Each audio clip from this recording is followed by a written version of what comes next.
사도 바울이 이제 자신의 신앙에 대하여 증언할 기회를 얻게 되었는데 이때가 아마 유대에서는 마지막 때인 것 같습니다. 16절을 보면 너는 일어나 발로 서라 이런 말을 하고 있습니다. 자, 일어나 서라 이게 무슨 뜻일까요? 이 일어나다는 이 헬라어는 자리를 잡다, 일어나서 자리를 잡다 그런 뜻을 갖고 있습니다. 자, 이 말은 사도행전 9장과 22장에 보면 하나님께서 아나니아를 통해서 이 사도 바울에게 하신 말씀입니다. 그런데 오늘 여기에서는 아나니아 이야기가 쑥 빠졌어요. 하늘 주님이 자신에게 직접 말한 것처럼 그렇게 말하고 있습니다. 왜 그랬을까? 이것은 아마 핵심을 더 분명하게 말하기 위해서 그랬던 것 같습니다. 어떤 면에서 기독교의 유대교와 기독교를 가장 잘 아우르는 사람이 아나니아라고 할 수 있는데 그 사람을 소개하는 게 훨씬 더 유리할 수도 있습니다만은 바울이 판단했을 때 여기서는 자신이 주님이 직접 자신을 불렀다는 사실을 얘기하기 위해서 그 얘기는 필요 없다 생각했던 모양입니다. 그렇다면 주님께서 일어나 너의 발로 서라 이렇게 말한 이유가 뭐냐는 거예요. 그것은 새로운 삶을 시작하라 그런 뜻이 되겠습니다. 이 옛 삶을 벗어나서 다시 말해서 죄의 삶과 욕망의 삶을 벗어나서 이제는 예수님의 정인으로 또 새로운 삶을 시작하라 이것이 핵심일 겁니다.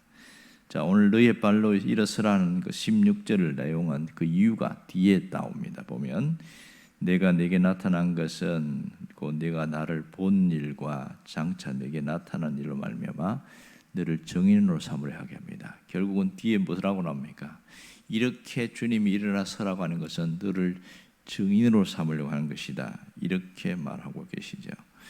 새로운 삶의 시작은 주님의 정인으로 살아가는 그런 삶을 말합니다. 갑자기 이렇게 주님의 정인으로 살아갈 수 있을까? 그것은 주님이 끊임없이 그를 붙들어 주셨기 때문에 가능한 일인 것이죠. 만일 이 사도 바울이 그때 이 주님을 만나지 않았다면 어떻게 되었을까요?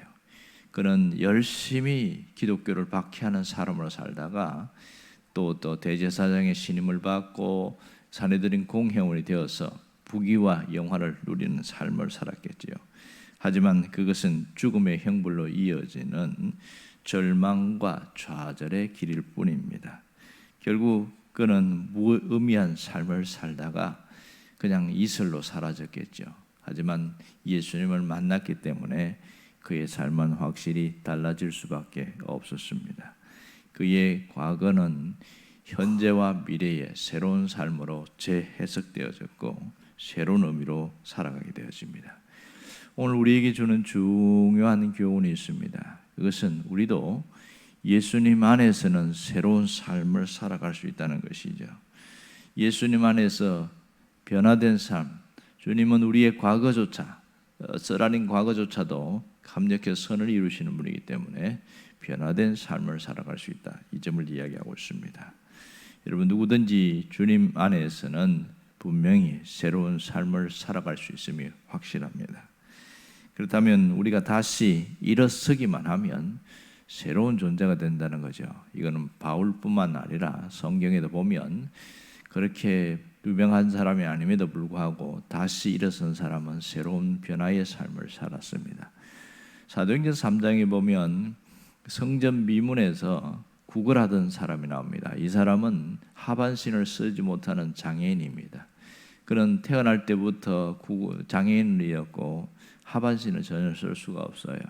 이 사람이 성전의 미문에 앉아 있었다 이렇게 했습니다. 지금은 성전 미문이 지금 닫혀 있어요.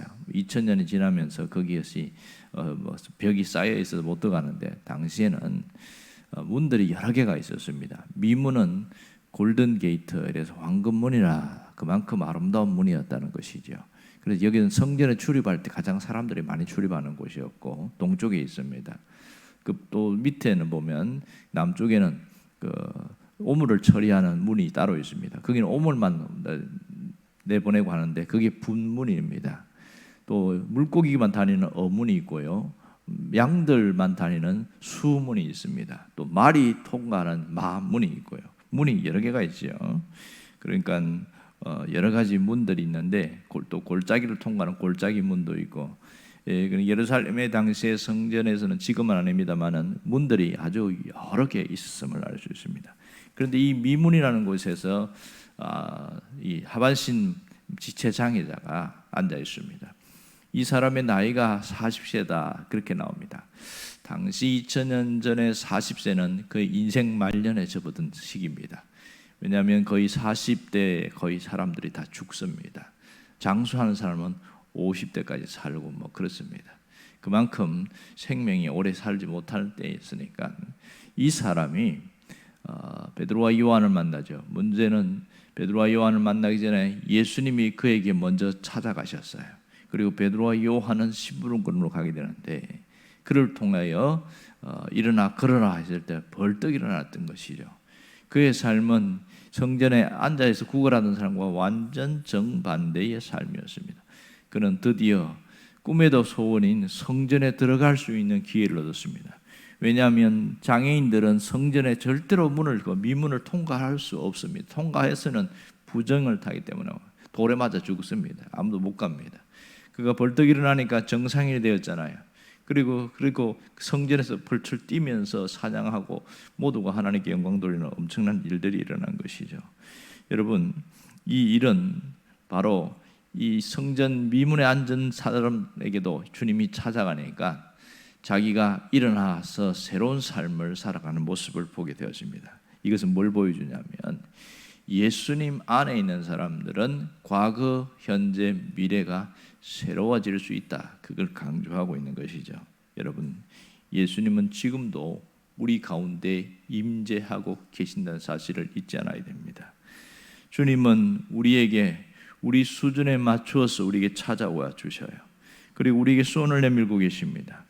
예수님의 손을 붙잡고 일어나는 사람은 다시 어둠의 속박에서 자유할 수 있다는 것을 잊지 않기를 원합니다. 누구든지 주님의 손을 붙잡은 사람들은 다시 일어날 수 있다는 사실을 잊지 말아야 됩니다. 예수님과 동행하는 사람은 우리의 인생이 새로워질 수 있다는 걸 알아야 됩니다. 사실 신앙생활은 눈에 보이지 않는 주님을 붙드는 거예요. 그렇게 할 때 삶이 새로워질 수 있습니다. 자, 여기서 가장 고민이 뭐냐면 눈에 보이지 않는 예수님을 어떻게 붙들 수 있는가, 그렇게 질문을 하는 분이 있습니다. 충분히 짐작할 수 있지요. 여러분, 어떻게 붙드는 거예요? 내가 마음이 흐트리지 않고 늘 예수님을 생각하고 예수님을 의지합니다. 그런 마음으로 기도하고 그런 마음으로 교회 나오고, 이게 주님을 붙드는 삶이에요. 주님을 붙들 때에 삶은 달라질 수 있는 거예요. 새로운 삶의 변화는 여기에서부터 일어납니다. 여러분, 우리 인생은 정말 새로워질 수 있다는 것을 잊지 않기를 원합니다. 여러분이 주님 안에서 새로운 변화의 삶이 일어나기를 간절히 바랍니다. 기도하겠습니다.